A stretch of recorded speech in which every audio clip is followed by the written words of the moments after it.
ایک شوہر نے گھر میں آتے ہی اپنی بیوی سے بولا، بیگم جلدی سے کھانا لاؤ، مجھے بہت بھوک لگی ہے۔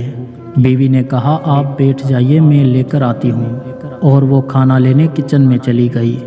شوہر نے پھر آواز لگائی، بیگم جلدی لاؤ، بہت بھوک لگی ہے۔ بیگم جلدی سے کھانا لے آئی اور ٹیبل پہ رکھ دیا۔ تو شوہر نے پوچھا، بیگم کیا بنایا ہے؟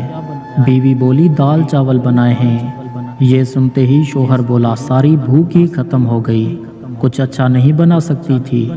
جب آؤ تو کچھ نہ کچھ ایسا بنایا ہوتا ہے کہ سنتے ہی بھوک اڑ جاتی ہے۔ مجھے نہیں کھانا، جاؤ لے جاؤ۔ اتنے میں کسی نے دروازہ کھٹکھٹایا۔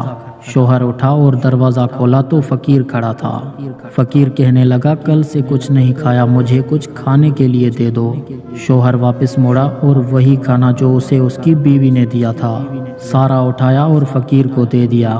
فقیر کھانا دیکھتے ہی خوش ہو گیا اور اس کے ہاتھ سے کھانا لیتے ہی وہیں زمین پر بیٹھ گیا اور پاگلوں کی طرح کھانے پر ٹوٹ پڑا۔ وہ شخص وہیں کھڑا اسے دیکھتا رہا۔ جب فقیر کھانا کھا چکا تو اسے دعائیں دیتے ہوئے وہاں سے چلا گیا، اور وہ کھڑا حیرانگی سے فقیر کو دیکھتا رہا کہ جس کھانے کو وہ برا کہہ رہا تھا کسی کے لیے کتنی خوشی کا باعث بنا۔ دوستو، یہ کھانا اس فقیر کے نصیب میں تھا، اور اس فقیر کا نصیب اسے کھینچ کر اس شخص کے دروازے تک لے آیا تھا۔